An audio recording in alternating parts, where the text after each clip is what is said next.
Hi,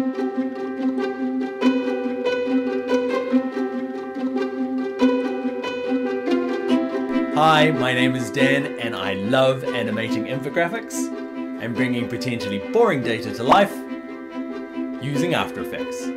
I've made this course for complete beginners. There is no need to have any previous knowledge of After Effects or motion graphic design. Now we'll start at the super basics. We'll bring in a couple of icons. We'll add easing. We'll add some motion blur. We'll add some very cool overshoot. We'll also look at anticipation. And then, my favorite is to offset them. We'll work through real-life projects, connecting Excel into After Effects to transform your boring spreadsheet data into approachable visual awesomeness. We'll experiment with lighting and cameras. We'll do some fun things with masking, all the way through to exporting for YouTube, PowerPoint, and all sorts of social media, including making some animated GIFs. Now I've got projects for you to complete, so you can practice your skills and have some things ready for your portfolio at the end. There's also exercise files, so you can play along. There's also a cheat sheet, both video and a PDF version. And do you know what the best part of this whole entire course is? It's learning how to track handsome individuals from New Zealand with very, very accurate data. It's true, I say awesome a lot.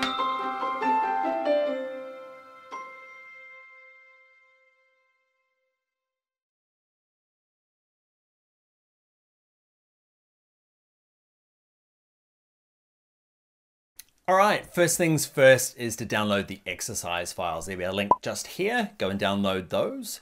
Also know that there's something called the completed files, and all they are is at the end of every video, I'll save my After Effects file to where I'm at, okay, and you can download it. There'll be a link on every video screen for that. And it's just, if you get a little lost, you can check mine and just see how yours is different. The other thing is that there is a cheat sheet at the end of this, okay, end of this video, and there's also a PDF you can print off and stick next to your computer and use as well. There's also a project at the end, okay, so that we're going to work through together. I'm going to set you some tasks and you can use that stuff in your portfolio, along with anything else you make in this course. You're totally allowed to use it. And the last thing is reviews. Okay, it's a bit early for me to be asking you for a review for this site, but as soon as you get to a point in this course, you're like, that's a pretty good course, I'd love you to leave a review. It's the kind of stuff, that's what drives my business and pays my income, okay, is other people coming to the courses. So reviews are really helpful, likes, shares, those types of things.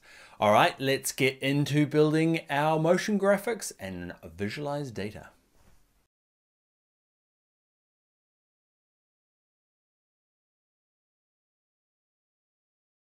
Hey there, in this video we're going to look at inspiration. So when you're starting your project, you're going to need places to go and get ideas for your projects. Now this site here, informationisbeautiful.net, remember the .net, the .com is a weird site. Okay, you'll go and check it now, right? I betcha. But informationisbeautiful.net this is more the data visualization side, okay? There's some really beautiful stuff going on here and kind of pushing the boundaries of how to communicate really complex data. If you're dealing more with the generic kind of infographic, okay, bar charts, and you're just looking for ideas of animation, then something like this. So this is videohive.net. Okay, videohive.net sell these. Okay, so these here you can buy. So this one here's $19 and you can get this as an After Effects file and start updating it.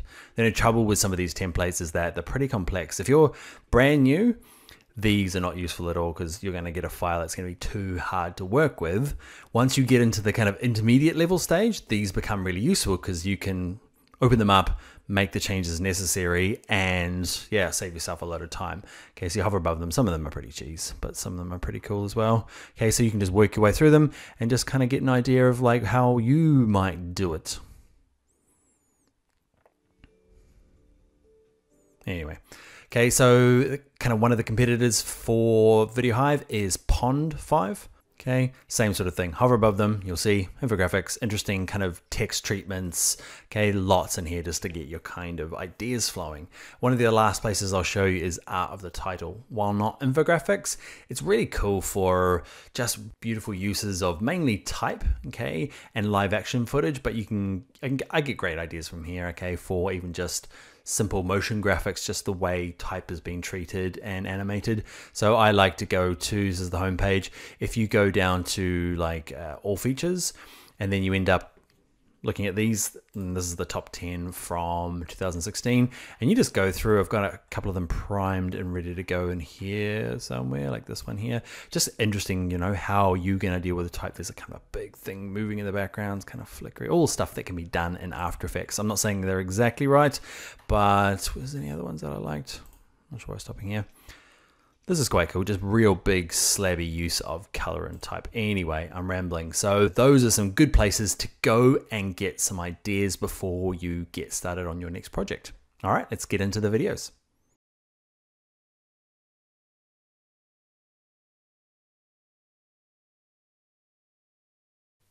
Okay, so we're going to begin our first project. So I'm going to hit play on this project and we're going to listen to it and watch it all the way through. This is what we're going to be making for the first part of this course. Icon animations, all sorts of amazing infographic type things. Let's give it a watch, and at the end we'll hit stop and we'll go off and create our new document and get started. The value of sleep for creatives. Now there is an ongoing debate in our household about the value of sleep. My wife, a solid 8-hour-a-night lady, is forever reminding me, I'm using finger quotes there, to get more sleep. I, on the other hand, am certain all I need to perform at my best is just 5 to 6 hours. So as long as I'm in bed by 1 AM, I am good to go by 6:30. Now my problem is that I love to work in the quiet of the night, where the whole world is asleep and nobody can get me. More finger quotes. For me, there's something about that slight hint of exhaustion, fueled by a bit of caffeine, that makes me excited and creative at that time of the night.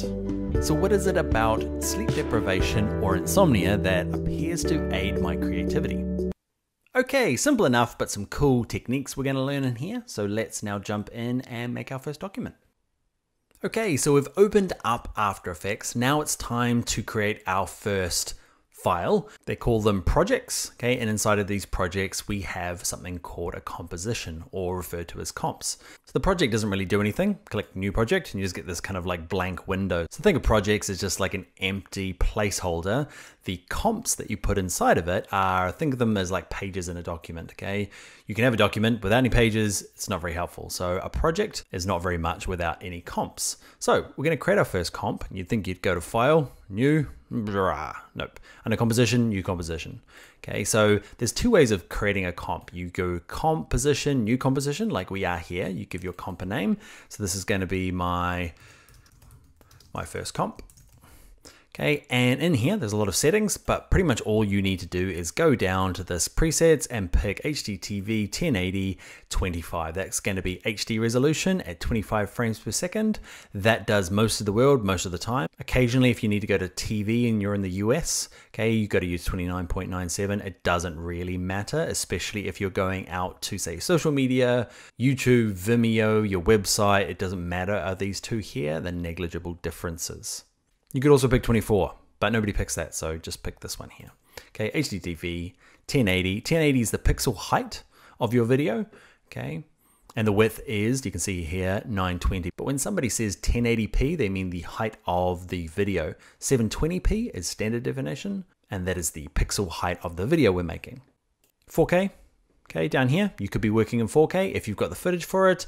The only problem at the moment with 4K is the file sizes are quite big. YouTube accepts it, so you might do it. Okay, there's no problem with that, but it gets pretty hard on your system when we start animating things. I've got a pretty good MacBook Pro. It's only a few months old, and I got all the optional extras, and working in 4K just kills it. So I don't work in 4K because it's just too hard now, and people watching it, I don't know who's going to see my web animation infographics on a 4K monitor. Anyway, square pixels, perfect, frame rate, don't change. This resolution, okay, stick it up to full. All that means is that this can change occasionally in case you're going to export a video and it's going to export at quarter quality. Okay, it's like turning the resolution way down. We want the quality to be at full. And then the duration, okay, it's up to you. I think the default, I can't remember, it's 10 seconds, I think. And this is how many frames. Okay, so 10 seconds is the second lot here. That's the one you need to remember. So how long is this going to be? It's hard at the beginning, especially if you're not working to say some live action. Live action is going to have a start and an end, so you know how long it is. But if you're working in your own kind of time, you're like, how long should this thing be? Take a guess. Okay, it's easy to shorten it up to extend it. So we're going to start with 10 seconds. Background color here, I wouldn't change it here because if it doesn't really matter what you change the color to, when you export it, it's going to be black. Weird, huh? So if I go like this and say, actually, I'm going to use one of these colors over here, you think that the background color is going to be, yes, red. Okay, but when it renders, it goes out black. That's just kind of like a placeholder color. You actually have to draw a big red box in the background for that to actually export. Cool, so now we could start working. The other way to create a comp, and this happens a lot, especially if you've got footage you're working to. In my case, we're working to a pre-existing MP3, okay, with some dialogue on it that we're going to be animating our infographics to. So it's a set piece. It's a certain amount of seconds long, okay? So we could open the MP3, work out how long it is and try and match the comp, but there's an easier way. So I'm going to bin this thing here, okay? And what I'm going to do in my project window here, this is where all my files go for my project. Anything that we import, videos, sound effects, shapes from Illustrator, anything goes in here. So we're going to go to File Import, go to Files. Now, if you haven't already, download the exercise files, okay? Mine are here on my desktop. We looked at how to download those in the previous video. Go check that out. Okay, so in here, I'm going to go into it. Our first project is going to be this one called Icon Pop. Open them up. Okay, and we're working to this value of sleep MP3. Okay, so I'm going to bring that in. We're going to use that. And because that has a certain time, it's 29 seconds and 7 frames long. So what we can do is just right click it and say make comp from selection. Okay, the cool thing about it is that it's matched my 1080p. You can kind of see it small up the top here. The right frame rate, but it's matched the length of it perfect because there's no need for it to be any longer. So the big things when you are getting started, if you are good at After Effects, you can skip through the next video, but we're just going to look at little things here. That's the MP3 we brought through, and now magically this is the comp. It's used the same name as this, so what we're going to do is just rename it just to say we're going to add comp to the end. We'll do this while we're learning, okay, just so they know that's a composition. The reason we know it's a composition is mainly because of this icon here. See this little film reel with some bits on it? Okay, that is the comp, and these are the important things. These are the things that we'll export at the end. They're the pages in my document. Remember, project is this overall empty space. These are the things that you need. You need at least one. You can have multiple pages, okay? Lots of different animations, lots of separate animated infographics or data visualizations in here, okay? But we're just gonna have one for the moment, okay? Your comp appears down here in the timeline. Okay, there it is, value of sleep comp, and it's automatically put my MP3 on the timeline. So there's my little playhead. Okay, I can drag that back and forth, my CTI. Okay, if I hit spacebar on my keyboard, the value of sleep for creators. It's me talking to myself. Okay, so that's the MP3 playing, and that's going to be along the bottom there, just doing its thing. We're going to lock it. See this little locking icon here? And you'll notice that these little tags in here, I added these when I was first putting together these project photos. I did these with something called markers, and we'll look at them later on, but it's just going to help us know when these infographics are meant to appear. Now, one thing we'll do just before we move on is that everyone go up to Window, go to Workspace, and click on Default, and then go back into there, Workspace, and then go to Reset Default, just to get everything looking the same as me. If you do find during the class you end up dragging that over there, and that becomes there, and it's all mixed up, just go back to Window, Workspace, still on default, we're going to Reset Default. Go back. It's a good way to get yourself unlost. All right, let's go to the next video.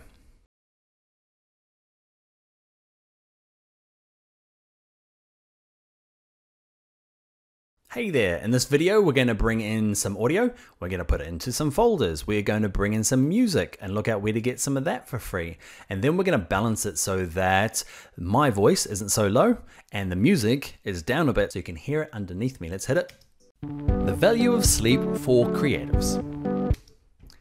It's made me sound a little more like I know what I'm doing.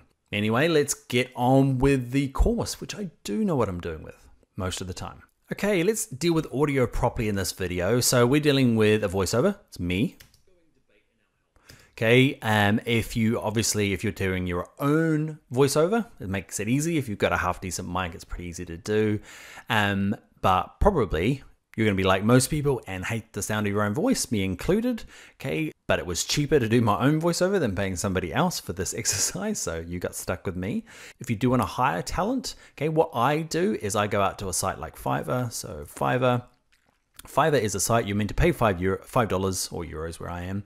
Okay, and it's what people will do for $5. This guy will do a voiceover here for $5 US. That's the euro translation, okay, or the currency exchange. And if you click play, you can listen to Todd. Him? Hello, Todd. Great. So he'll do that for $5, a certain amount of words. Okay, so it seems cheap, but bank on it being about $25 to $50, depending, because he might say I'll do the first. The first 50 words for $5 or the first 10 words, whatever his rates are, okay, and you might have to go further than that. And if you want it done, like he'll say it's $5, but I'll do it when I get around to it, okay, maybe a week. Or if you want it done straight away, you might have to pay another $10. So it kind of adds up. And by adding up, $25 is pretty cheap for a voiceover. Okay, so just have it go through and just say, do I need a Caribbean voiceover? Or do I need this guy or that guy? He has a great, like, normal voice, okay? If you need somebody who's Irish, if you need somebody who's Australian or English, just type it in up here, okay? I just typed in voiceover to get these guys, and it's amazing what you can get done quite quickly and cheaply. All right, so we've got our voiceover, back to After Effects. So when you are working with audio, especially a voiceover, often you need to time things to it. You can see I've added little markers down here. We'll look at these markers a little bit later on. I've added them here, so at this early stage, we can add our infographics at different timing points. But if you need to edit audio, what you really need to do is something on Audition. It's down here. Okay, so I recorded it into Audition and did any edits. So I cut out all the ums and ahs and made it sound half decent. Okay, in Audition, if you need to remove background noises, the air conditioning noise, something like that, that's the job for Audition. And I'll do a course about that real soon. Okay, so we've got our MP3, it's come through. And one of the things you might want to do is see I can twirl down this little arrow here and go to waveform. Waveform is really handy. You can start to see where the breaks in the language are. You can see I paused there for a little bit. So you can kind of start timing things like I'm probably starting to say something about here. I'm going to hit spacebar. You can see I've got the beginning of a conversation there. I often have this open when I'm trying to time infographics to an audio file like this. I'm going to twirl it up at the moment. Now, one of the big things is you wouldn't have seen I had that open already, but when I hit play for this, it's quite quiet, okay? And you don't really notice it when you're working on your projects. You need to check whenever you bring in audio to check whether it's at the right level. You don't want to send your infographic somewhere, okay, and people be listening to it and it either blow their eardrums out or just be really, really low and they raise the volume, okay, and then the next video blows their eardrums out. So you want to get consistent. There's a world consistency sound, okay, and it's between -6 and -12. Yeah, minus is weird, huh? Decibels work from 0 being the highest, okay, and you work down from that. How to check? It's quite easy. Go to Window, okay, go down to Audio, okay, or in my case, there was that little gap there. And this little guy is what we're going to be watching for. And see the gap between -6 and about -12? You want, if I hit spacebar, watch it. See it bouncing down here? Okay, it's bouncing too low. Okay, you want it to be bouncing, that little line to be bouncing anywhere between here and here's a good kind of general range. Any higher than that, see, red, bad. Okay, yellow, just okay, but in here's the sweet zone. And all you need to do is have it selected, okay? What you might have to do is, if you've got it locked, like the last video, is unlock it, select it, and just yank it up a bit, and then see how it goes. Hit spacebar. Not bad. I'm gonna get a little bit higher. Yeah, it's bouncing in that right kind of sweet zone. You can see there. It's never perfect, okay? But that's going to be great for me. Okay, next thing is let's bring in the rest of the audio. We can go to File, Import, File. Okay, it's a long way. There's a shortcut, Command-I on a Mac or Control-I on a PC. You'll use that loads. To be honest, I'd never use it. I just double-click in this big gray area here in my project window. So just double-click. That's the shortcut to it. I find it quite quick anyway. So there's 2 files. Go to your exercise files, okay, and under icon pop, okay, O1 icon pop, bring in blop, okay, .mp3, and double click it again. Let's bring in a second file. It's just under the root infographic exercise files. It's called background music. Okay, we're going to use these on all the different exercises we do. So hey ho, it's in its own folder. And all of these files here, they're a mixture of free because somebody like Wistia have given them out to us. So Wistia is W-I-S-T-A. Go check out them. They've got some free background music that I saw the other day and I appropriated for some of my projects. The other ones in here, okay, are from Shutterstock. Okay, so it's a stock music site. Okay, and I've paid for them. Actually, these ones are the preview versions. So what you'll notice is that you'll play it for a little while and it plays all happy music, but then part of the way through, it says Shutterstock music. Okay, so to kind of ruin the MP3 for you so that you go off and pay for it. Okay, so you're not allowed to use these commercially, okay, any of the Shutterstock ones, but you can kind of see here, this one here is the Wistia Learning Gallery, okay, and they allow you to use it for commercial purposes. So I'm going to use Interlaken Crossroad. At this stage, follow me. You can pick a different, of course, but I've done this project obviously and try to find something appropriate, but hey ho. So what I'm going to do is I'm going to add it to my comp. You can do it a couple of ways. You can drag it down here. Okay, the only problem is if you drag it down here, see that little playhead there, the blue thing? If you drag it there, it kind of starts way out here. So it doesn't start till I get... So you've either got to drag it down here, just make sure it's at the beginning, or just drag it into the center bit here, okay, and it just goes in right at the beginning. So a couple of things I would like to do is I would like to create a folder in here, put all my audio in. Okay, often if I'm doing infographics, there'll be a files folder, an audio folder, a video folder, and I leave the comps just out of there. Okay, so I'm going to create this one here. This one's going to be audio. And I'm going to stick you, and you in there. Okay, and we're going to make a files. Files is just like any static images and any other weird stuff I get. Okay, and you notice when you create a new one, let's put it inside of files. We can fix that. This one's going to be any video. This project's not going to actually have some, but let's get some good etiquette going early on. So I'm going to twirl that up. So that's my files. Okay, one of the other things is if I hit play now, okay, you can see that they're all kind of battling it out. Okay, the voiceover here, the value of sleep, is at the same level as the music, but they kind of fight it out when I start talking. So I'm going to lower the volume of this music. Okay, so with it selected here, I'm going to do the opposite of what I did with the voiceover and lower it down. How low? Just keep dropping it down until that feels good. Okay, so just keep lowering it down until you feel like, yeah, that works for me. Okay, so low as you go, it's really just a balance with that. Whatever has to be the highest, which is going to be our dialogue. So I'm going to lock these two here so we don't mess around with them, and we're going to move on to the next video.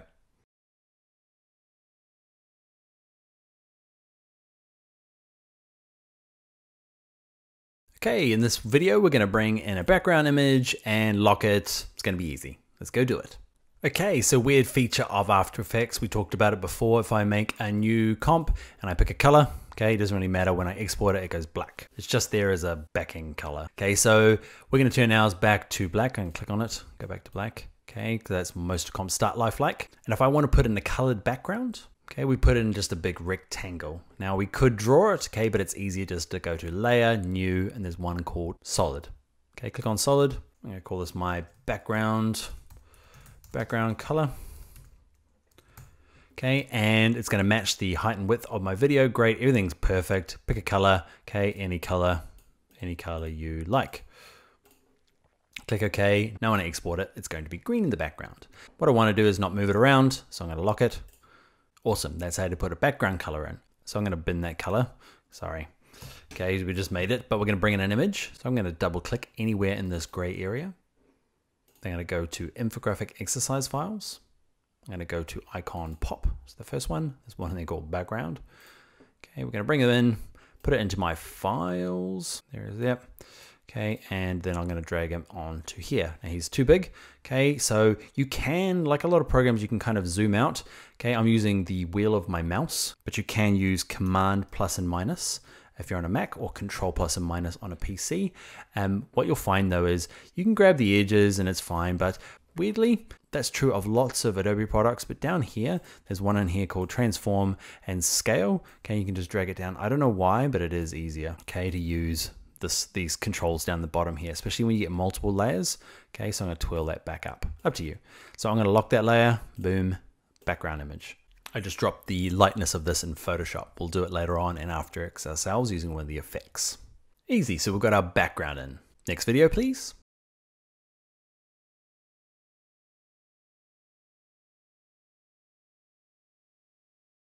Hi there, in this tutorial we're going to look at type, and then we'll look at bringing in new fonts from TypeKit, which is free as part of your Creative Cloud license. Let's go and do that now in After Effects. Okay, so let's put in our text, grab the type tool along here, the capital T. I'm going to, you can click and drag to get a box with like boundaries. Okay, so it gets to the edge, good for body text when you've got a lot of text to go in. I'm going to actually see down here, this layer here, I'm going to click on it, hit delete on my keyboard. I'm going to do it a different way, just click once and you get a type box that goes on forever. Mine is aligned to center at the moment. Okay, so I'm going to go over here, we've got character and there's paragraph. If you can't see either of these, they're under window and there's character and there's paragraph. You'll need both of them working with type. I'm on paragraph. I'm going to make my left aligned. I'm going to put in some type. Okay, the value of sleep for creatives. Okay, so I'm going to put a return in just to break this up a little bit. I'm going to select it all, do some typey things. Okay, one's on Arial at the moment. I'm going to make mine all caps. Okay, and I'm going to go pick a font. Now under character here, we've got all the fonts that are on your machine. Okay, so you can pick one of those obviously, but if you've got a Creative Cloud subscription, okay, you can go off to TypeKit and get a whole bunch of new fonts. They're really good and they're free. Well, they're part of your paid subscription. So let's go check that out now. So this is TypeKit. It might ask you to log in. There's me. Hello, Daniel. Okay, and what you can do is go through and just pick a font. Okay, so there's lots of them. Go to the fonts drop down, okay, and you'll get lots of kind of examples of stuff. Go through and just pick the one you want. Over here are some helpful bits to say I want stuff that's good for headings. Okay, and it'll sort it out from there. Or so let's say I'm going to turn that off. I want ones that are serif fonts, which means they've got the little feet, okay, off all the edges. Okay, so you can go and hunt these down and switch them out. Hand fonts is hard to go and find. Okay, there's lots of other things you can go and do in here as well. One of the things you might consider is the width. Okay, sometimes it's nice to be working with a skinny font. Okay, because especially if you want, you've got a lot of copy to go into your infographic. Okay, it's just easier, or lots of numbers to go into your graphs. Okay, it's easy to fit in skinny type. You can fit a lot more digits in. Now, the one I'm going to use for this class is going to be Roboto. I'm going to bring in both Roboto and Roboto Slab. Click on one of them and then just click this button over here that says sync. I've already synced mine and that's it. Just click on sync. I'll do it for Roboto and Roboto Slab, and yeah, they just appear in After Effects. You don't have to do anything. Love it. All right, back over there. So with it selected, I'm going to go, you, my friend, are going to be a Roboto. I'll use the slab version for this. Okay, and there's some different weights. Okay, but that's fine for me. I changed my mind. Don't like the slab. Cool. And still bold. There's even a black version. Ooh. Okay, so grab back to this arrow here, section tool, okay, to move stuff around. So I'm going to still use my left aligned. It could be centered. We'll leave it there. What I might do is, okay, there'll be times in this course where you're like, should you just move on? And this is one of those times where I start messing around with fonts for no reason other than my own pleasure. Cool, so that is going to be it for type and TypeKit because it's not that hard. Let's go and start bringing in the icons we'll use in our infographic. Hey there, hey, I hope you're enjoying the course so far. If you are, like the video. Thank you. Maybe subscribe to the channel as well. Also want to let you know that this particular video that you're watching is only a small part of the complete course. So there's loads more to do in the full course if you're interested. What you can see in front of you here now are the things that we go on to make in that full course. The link for it is in the description, and if you do decide to come and subscribe to the full courses, you also get access to my Premiere Pro, Photoshop, Illustrator, InDesign, XD, Dreamweaver courses. There you can earn certificates, get help from dedicated teaching assistants, there's an exclusive Insiders podcast, plus regular design challenges to really kind of practice the skills you've learnt and develop stuff for your portfolio. All right, that's my sales pitch over. Enjoy the rest of the video.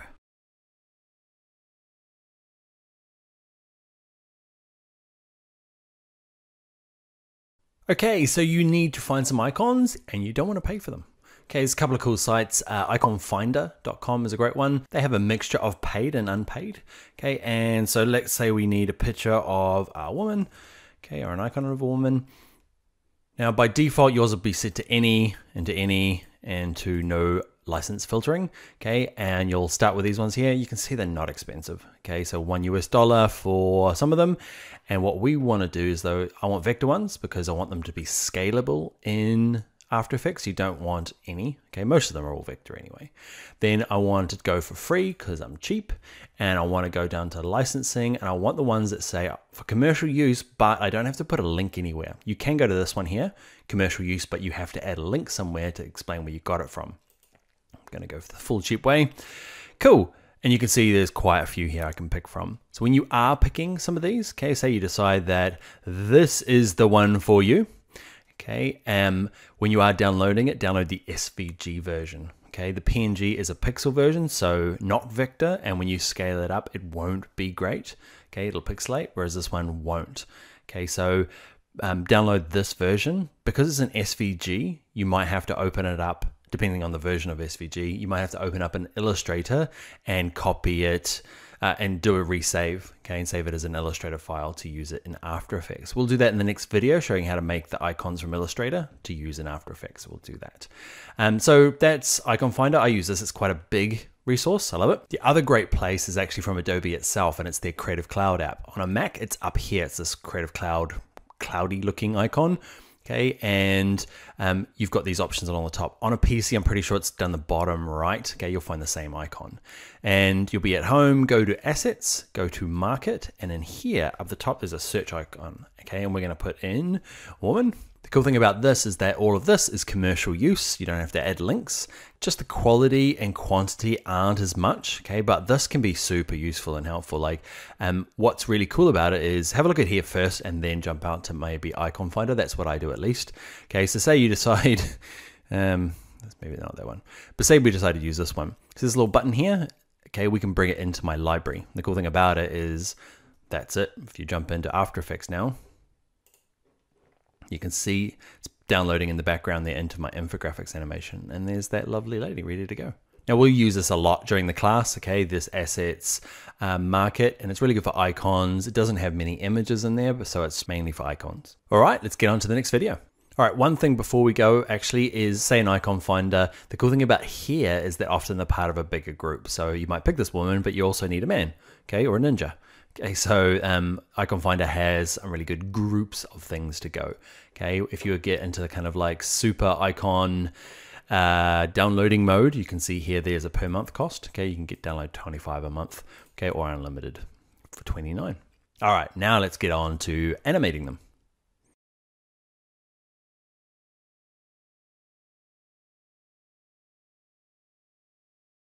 Hello beautiful people, in this video we are going to look at CC libraries and why they're awesome for your infographic and data visualization work. Okay, you can see them over here. We're going to bring in colors and icons and all sorts of cool stuff. We're going to work a little bit with Illustrator.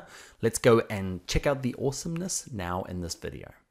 Okay, first things first, we're going to open up the file that I've got the icons in. Okay, so I am not in After Effects or anything. I'm just in the Finder in Mac. So if you're on a Windows PC, just go to your desktop and try and find the exercise files. Open up O1 icon pop.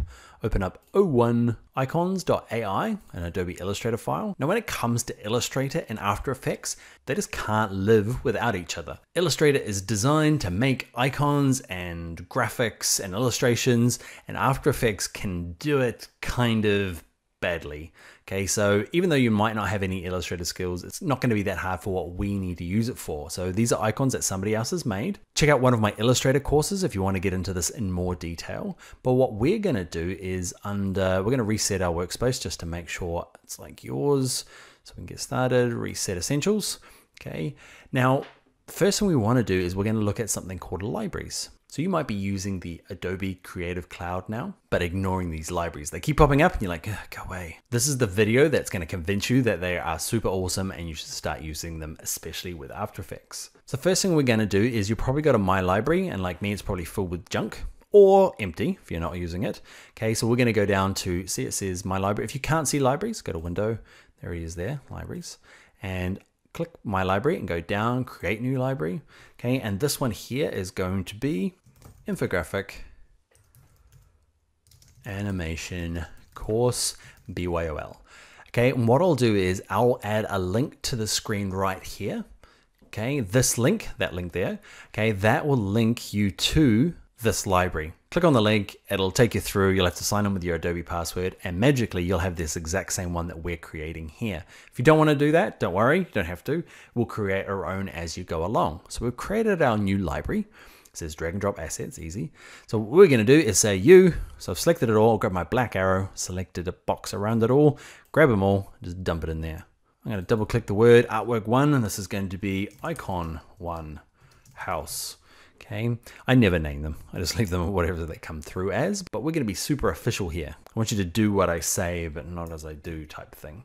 Cool, so we're going to drag these along. Okay, I'm going to speed this up, or at least Taylor or Jason is. So ready, steady, go.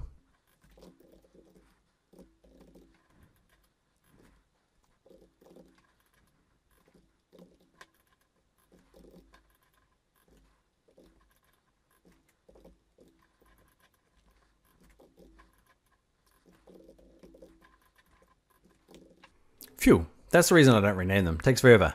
But I'm going to share this with you, so I wanted to make it look nice.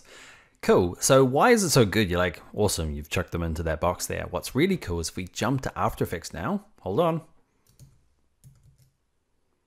Okay, and in here, there's libraries.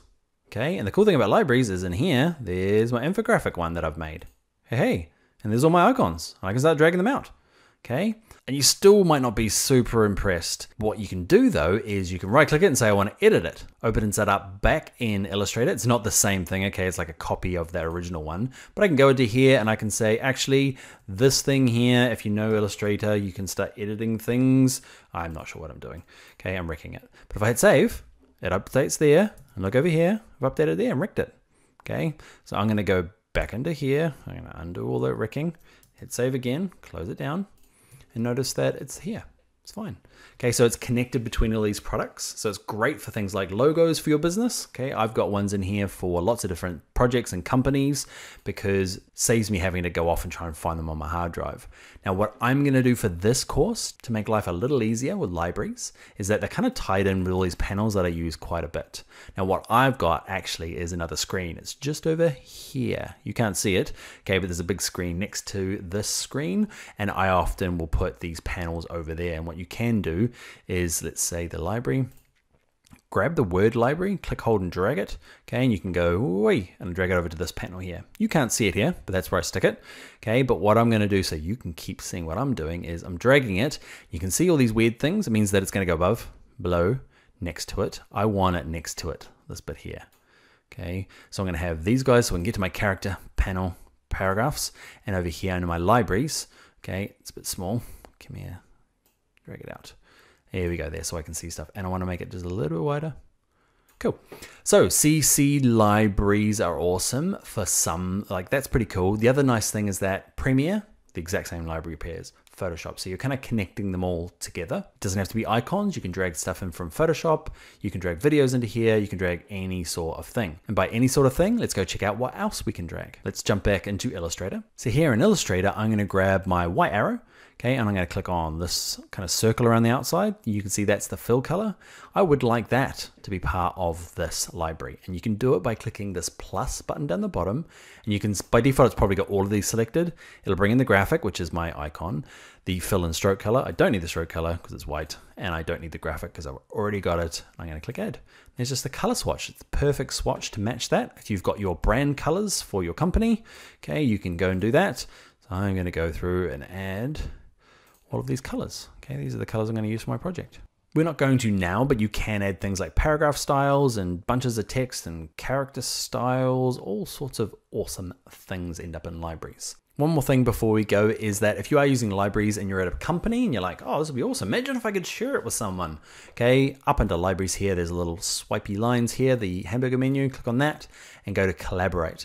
Collaborates and share link, they sound the same. Collaborate will mean I can share it with my colleague next to me. Okay, so Malcolm's there and I say collaborate with him and he can add, remove, delete, and edit because I trust him. He knows what he's doing.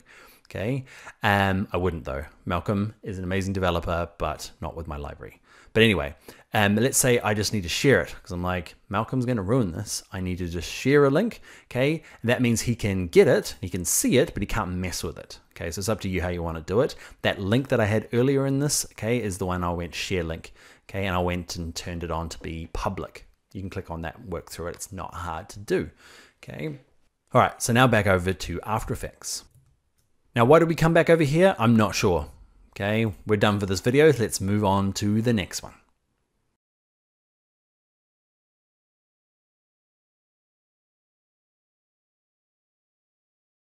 Hi there, in this video we're going to do this, where it fades in and then goes for a little bit, and then this guy appears. We'll play with the scale. So we're going to just do some basic animation. It's quick, it's easy. Let's make it happen in After Effects. Okay, so I'm in my value of sleep comp. Okay, double click it there. I've got my 2 audio files locked, and I'm going to lock the background layer. And what we'll do is we'll get this text to fade in, and then we'll get our icons to pop up. So make sure your play here is right at the beginning. And what we're going to do is twirl down this little arrow here, and we're going to twirl down transform. And what we're going to do is play with the opacity. At the beginning of my timeline, I'm going to click this little stopwatch. Okay, and what happens with that is that it sets a keyframe here at whatever setting this is. So it's set at a keyframe at 100% opacity. I can adjust it by clicking, holding, and dragging across, or you can just click it once and type it in. Okay, so I want it to be at 0 here, and after a bit of time, how far? Generally what I do is I just hold down the space bar, click the space bar once, and then turn it off again when I feel like it's been long enough, which is,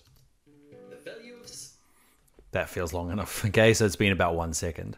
And all I'm gonna do is click, hold, and drag that up, and you'll see that as I drag it up, it's created a second keyframe. So first keyframe is at 0, next keyframe is at 100. So now, hopefully, yay. And what we'll do is after some time, I want it to then fade out.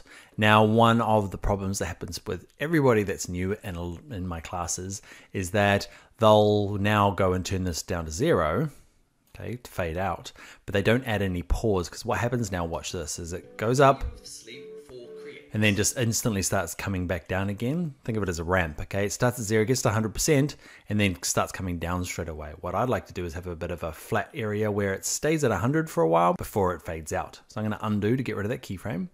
To do that is at about 2 seconds and 21 frames.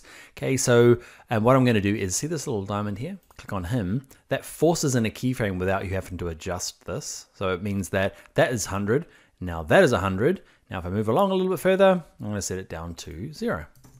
Okay, so ramp goes up, 0 to 100, stays at 100 for a while, and then the ramp comes down back to 0. The value of sleep for creatives. Cool. So next bit of animation is going to be when this house appears. Okay, you can kind of, that's where I say it. You can't hear the audio very well through my microphone, but that's when the house kind of appears. So what we're going to do is twirl up this, get it nice and clean, is I'm going to drag in my house. Where is the house? He's down the bottom here of my libraries panel. I'm going to put him over here somewhere. Okay, and I'm going to zoom out. Yeah, it's just going to be in that top corner. You can, this one here, fit. We'll make sure the comp is perfectly centered in the center there. With these icons, you can resize them by grabbing the corners. Okay, now a little bit weird in After Effects, if you know some of the Adobe products, you want to make sure the height and width doesn't change, and you want to drag these corners here. Because without holding anything down, they scale weirdly. Okay, so what you do is you start dragging, so it's scaling weirdly, then hold Shift. Okay, and I'm holding down my mouse key and my Shift key. Okay, and you can adjust the sizes. We're not going to, because I've kind of made them all pretty good in Illustrator in the last course. Okay, so they're all the right size. So we're going to leave those. So what we're going to do now is, at the moment it starts right at the beginning. I'd like it to start just before I say the word house. Okay, is I want to click, hold, and drag this colored part. Drag it, drag it, drag it, drag it. You see the beginning comes along. So now you can see it kind of just starts a little bit later on. There is an ongoing debate in our household. So we'll get the timing right in a second, but that's about right. So what I'd like to do is I'd like to put my playhead at the beginning of this layer here. Now I can kind of zoom in and make sure it's perfect, but our first little shortcut's going to be holding down the Shift key while you're dragging your playhead, or the current time indicator. Okay, so hold down the Shift key, and what happens is it'll jump to significant parts in your timeline. You can see it kind of jumps to the beginning of this. It also jumps to those markers, can you see? Jumps to the beginning. So it's just a really good thing to hold down Shift whenever you're dragging your timeline. Cool. So first thing I want to do is I want to twirl this down, and I want to find the scale. So we're going to set the stopwatch going on scale.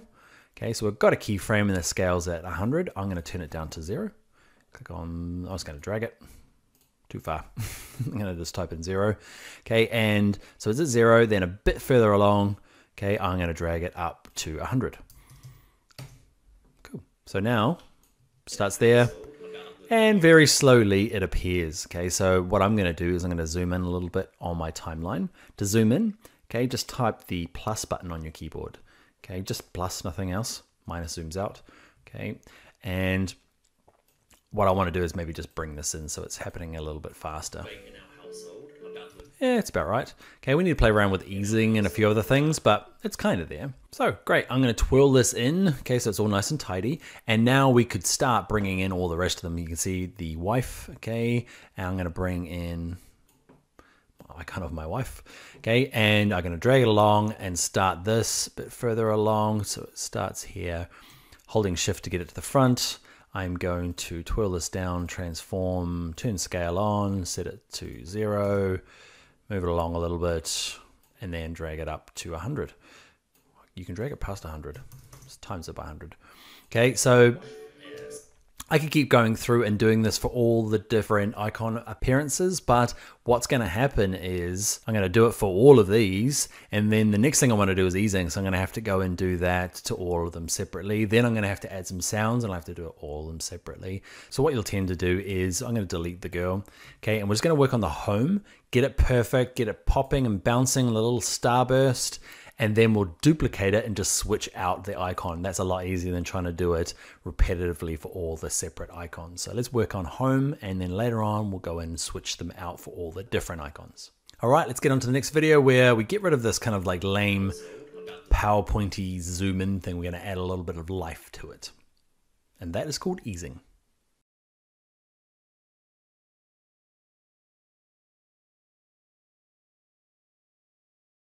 Hi there, in this video we're going to look at easing. Basically it's going to turn boring animation into something a little bit more lifelike and interesting. So the bottom one really is going to be boring, the top one is going to be nice with easing.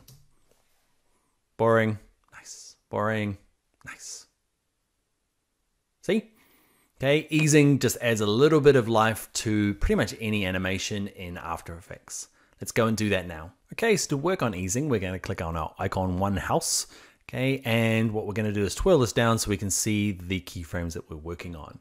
Now, this can be quite complicated, as in we can see anchor point and position, and it's quite messy, especially when you start twirling down a few of these. Okay, it gets all kind of ugly looking. To make it a little nicer is have this layer selected, have it completely twirled up, and click the U key on your keyboard.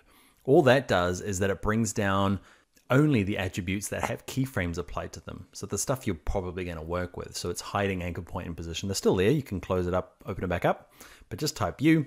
Keeps everything nice and clean while you're working.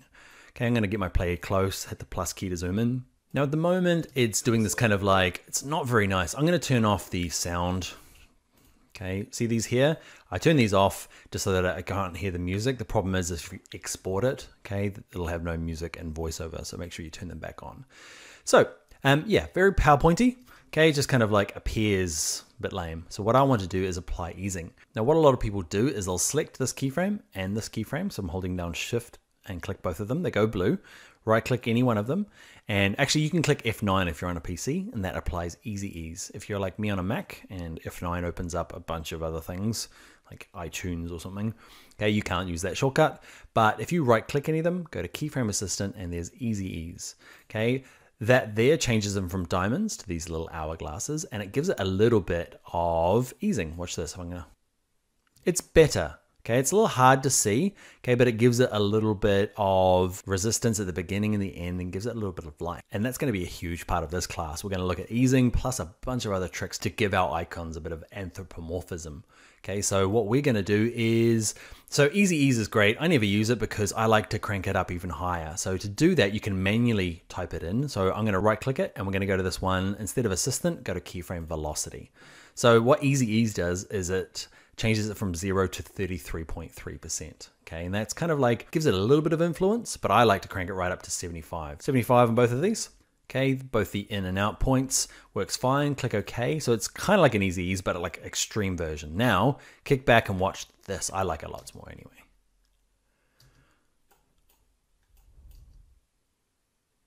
Okay, it's just got a better flow to it. If it's going a little fast, I feel like mine is, I'm just gonna click on one of these icons and separate them out. Yeah, that's got a nicer feeling to it. That, my friends, is considered ease. We're actually using velocity, but you can use those terms in this case interchangeably. Now we could do it to the fade in. Okay, so I'm gonna zoom out, go back, I'm gonna minus out a little bit so I can see my whole animation. Remember this text fades in. Okay, so to see just, I'll click on the text layer. How do I see just the keyframes that we made for this? Remember the fade in?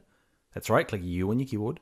So there's my keyframes. Now I could do easing for this, but for opacity, you can't see the difference. You might decide that you play around with it and you're like, you can see the difference in easing and opacity, and that's totally fine. I just find like, it doesn't really matter what velocity you play around with it. There's not a whole lot of difference when you're playing with transparency or opacity. So I'm just gonna leave those and get on to the next video.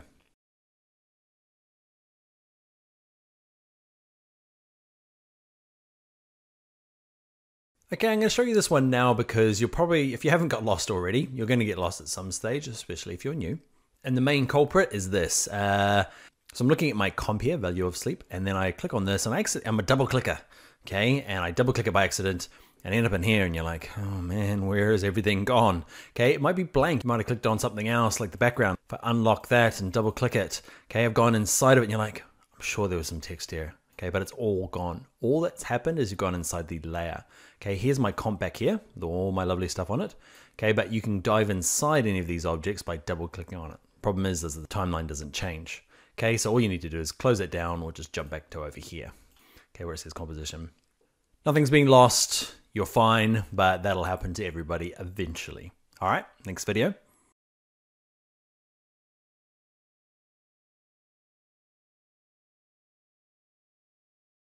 Hi there, in this animation we're going to add little noises behind our animations to make them feel more real, like this guy, creatives. Now there is an ongoing debate in our household about, there he is, okay, you see that little blop noise? Let's go figure out where we can find them and how to implement them. Okay, so let's first of all find our sound, okay, so if you need sounds for like interface kinds of things, like we're gonna do for this pop, you need some clicks, you need some bumps, some groans, just like little noises. Often the term to look for is interface noises, and there's no real one place. I use freesounds.org quite a bit because the licensing allows me to use them free, but double check the licenses before you go and use them. And the weird thing is looking for them. Like say you want a noise and you can hear it in your head, okay? I'm not sure if I'm explaining that right, but you know what the noise is, but how do you describe it in words? So you might go zap. Okay, you're like is this the noise? Ooh. Wow. Okay, so, or bloop is the one I want, okay? That's the one I wanted. Okay, none of those are weird. You can download them easy by clicking on them and downloading. I've got one ready for us in this animation, so let's jump into After Effects. What I did was, in your audio files that we brought in earlier, I've made this blop, okay? And actually just recorded it myself. I made a noise on my microphone like this, okay, or, okay, any of those little noises I use quite a bit for my animations because A, I get the exact noise that I want and I get to use them commercially because I made them. You're allowed to use my blop whenever you like, okay, you have my full rights. So what I like to do is just time it right. Okay, so when the house appears, I'm gonna bring in this blop. Nice. And what I might have to do as well is turn my audio back on just to get the timing right. So I'm going to turn on the value of sleep, turn the sound on. Now, try and time it all together. Debate in our household about the value. Probably needs to come along a little bit. Household about the That's not bad. Okay, everyone's is going to be slightly different because you're working on your own file. in our household about Maybe a little bit further along. in our household about the household about And then it comes down to it's a little bit of art this, trying to get everything timed nicely. That feels okay. It's maybe going a bit slow, my little pop as well. So anyway, we've looked at where to get sounds from. Okay, we've made our own and we've applied it. These are one of the things that get often overlooked when you're like watching somebody else's infographic and you're like, oh, that's cool. And you don't notice all the little noises in the background that kind of add the life to the little animations. Okay, so just keep an ear out for those sorts of noises and see if you can find similar ones. And don't forget to add it to your own work. All right, let's get on to the next video.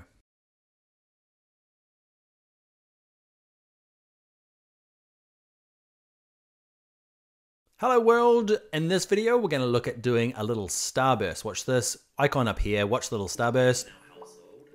Okay, it's this little effect. We see that little starbursty ray thing that appears, okay, at the same time as the icon. Okay, we're going to make that in this video. Okay, so the first thing we need to do is draw a shape. Now you can't just go and draw a rectangle and use this. Okay, we need a rectangle, but we need the center of the world to be in the middle of the rectangle, and it's a lot easier to do that if we just double click up here. So I'm going to use the rounded rectangle tool, just looks kind of cool with it being a little bit blobby. Okay, and just double click the icon. It throws in a rectangle right in the center of our space. It's far too big. We can resize it, it's no problem. There's a few different ways of resizing things, okay? If I grab the edge, I'm actually scaling it. I want to actually change its physical size, and we do it by down here on my shape layer under rectangle 1, okay? And here there is rectangle path, okay? That's its core, its size, position, and rounded edges. So what I'd like to do is I'd like it to be a size of about, I want it to start at a width of about 30 and a height of 0. And what you'll notice is, okay, it gets down to 0 if you don't unlink this. Okay, so I want the width to be 30, okay, and the height to be 0. So make sure that chain link is broken, otherwise they're connected. Now what you'll see is, I'm going to zoom in a bit. You can see it's 30 pixels wide and 0 high. So that's how it's going to start. What I'm going to do is bring my playhead back to the beginning here. So what I want to do is animate this. So I'm going to turn on my keyframe. So at frame 1, the size is going to be 30 by 0, and then after about a second, okay, it's going to be 0. So it's going to be very thin, but very tall. How tall? I'm going to make it about 60. It really depends on what you want to do. And watch, see the difference between the two? Kind of goes bloop. Cool. I'm going to go back to fit. I find this is good because I can see it in proportion to everything else, especially because now I want to move it. So we're going to set a keyframe for position. Make sure your playhead is here at 0. Okay, move along to this one. Okay, remember, hold shift on your keyboard and it will lock into the exact same position as this keyframe, so they line up. And where do I want it to go? X and Y. Y is the second one. And I want to drag it kind of to the negatives, which makes it go up. Weird, huh? Cool. So it's going to start down there and then move up there afterwards. So we've got 2 keyframes. I'm going to preview it. Okay, if you're like me, while you're previewing, it's a little hard when there's all this other music playing and everything animating behind it. So what we're going to do is, on our shape layer here, let's just twirl it down so we can't see it. Okay, and what I'd like to do is just turn off the eyeball on these other layers and the sounds off these layers. We'll turn them back on in a second just so that we can see this guy in isolation. Cool. So we've got this little guy, he's doing his little thing. The animation's not very nice. So remember, we're going to use the U key, and that'll show us the keyframes for this. I'm going to select all these guys, and I'm going to right click one of them, go to keyframe velocity, and change to my famous 75%. Click OK. One thing you'll notice is that I tried to do them all in one go, but I only did one set. Okay, I hadn't done these guys because size changes X and Y. So there was 2 options in here, but position only has, we're only adjusting the Y. Okay, so it can't do both of them at the same time. So you just have to do these separately. So sometimes you can change them all in one big go by selecting them all. Sometimes though, if you do them separately. Hopefully a little nicer now. Bloop. Okay, you add your own bloop noise. So the next thing I need to do is kind of repeat it around in a circle. So I'm going to kind of put my playhead halfway between these two just so I can see it. Okay, and what we need to do is add what's called a repeater. And you do it, I'm going to have to twirl it back up to see everything in here, and make sure you've got layer 1 selected. Okay, shape layer 1, click this word add, and just add this one called a repeater. The repeater is an effect, okay, and what we can do here, just have a little look. There's 3 of them. There you go. Have it back in the middle here. What we want to do is open up repeater, and we want to change a few things. One is how many copies. So I'm going to have 13. It doesn't really matter how many you have. You can experiment with what looks good. Okay, and you can see now it's got 13 of them. By default, what it does is that it repeats its position 100 pixels to the right. So what we want to do is go to transform repeater, and where it says position, okay, we want to say actually we don't want to repeat it 100. Do that 0. So there's 13 of them all stacked on top of each other now. What I want to do though is I want to play around with the rotation. Now divide 360 degrees by 13 little copies. I have no idea. So what you do is you go 360 divided by how many copies you have. Okay, you can do math in these little, any of these little fields. Okay, if you're terrible with math like me, let the machine do it. 27.7. Okay, and poof, awesome, huh? Now, if yours isn't looking good like mine and it's kind of maybe spiraling off, this happens in my class quite a bit, is that you'll not have changed position and it does this. It's kind of cool. It's kind of weird. So just make sure position is set to 0. Okay, and there we go. That's our little starburst. Now we're going to turn on our layers and move it so it's in the right spot. So what we'll do is, let's close that one, turn the eyeballs all on, turn the sound on for the blop, the music and the background. And what we'll do is we'll reposition this shape layer. Problem is it's quite hard to do. Okay, where is he there? It's quite hard to get your fingers on him. So it's a lot easier to actually twirl this down. And I'm going to twirl all that up and use this one here. It says transform. I'm going to play around with the position. And I often use position to drag things around rather than using the cursor like we do in lots of other Adobe programs, just because it's so hard to do when they're so small or the opacity's down at 0. So what I want to do is play my playhead until our little pop-up guy appears. There he is there. This little starburst needs to start along at about the same sort of time. That's kind of close. What I also want to do is play around with the position. So you go over there and go down a bit. There we go there. Cool. Now we're going to play it, and how good is that? That's kind of cool, huh? Okay, so if yours is doing something weird and you're just like, oh, I still can't do it. Okay, you're going to have to go back through this tutorial and do it exactly step by step. What you'll find is, say here in the shape layers, there's lots of, there's transform position here. There's also transform position in the repeater. There's also in the rectangle here, there's position. So you just got to make sure you follow me exactly to make this one work. The cool thing about it though is once you've done it once, and you want to use it for another job, just go and copy and paste this shape layer, okay, to any new comp or any new project you're working on, or even better, just steal my one. Okay, my one definitely works. I'll save it now and it'll be part of what's called the completed files. You'll see a link to it on the screen somewhere. All right, that's our little circle pop.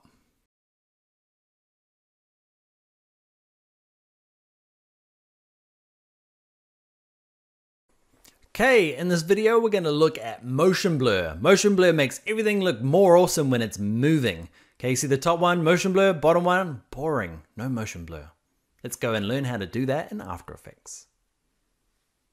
Okay, to add motion blur, I'm just going to get my playhead so it's kind of around the icon exploding part of my timeline. I'm going to zoom in a little bit. Okay, move along. I want to get in close enough. There we go. I'm going to play it.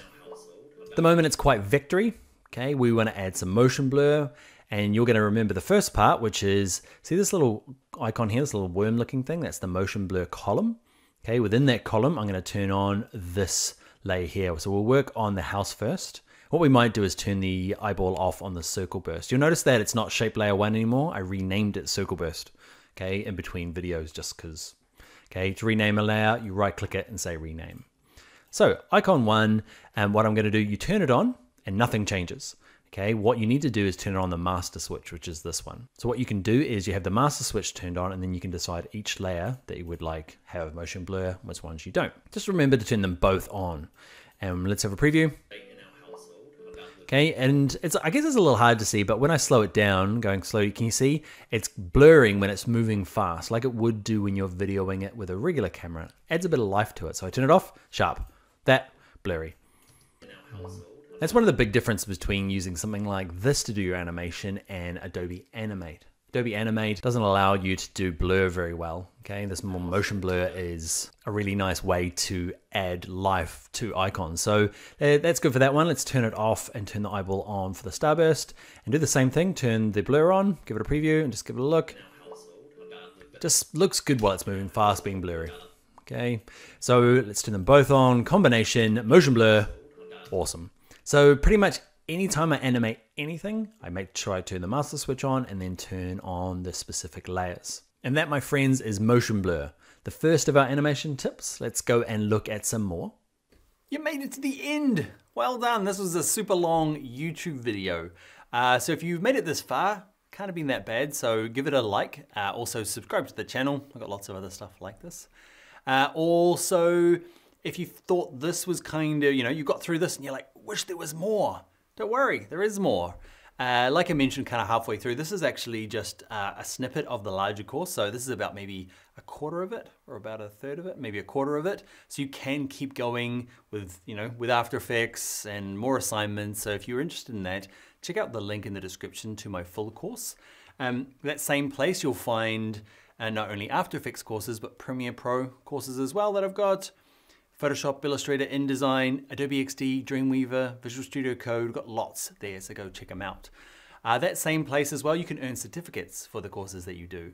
Also, there's an exclusive members-only podcast.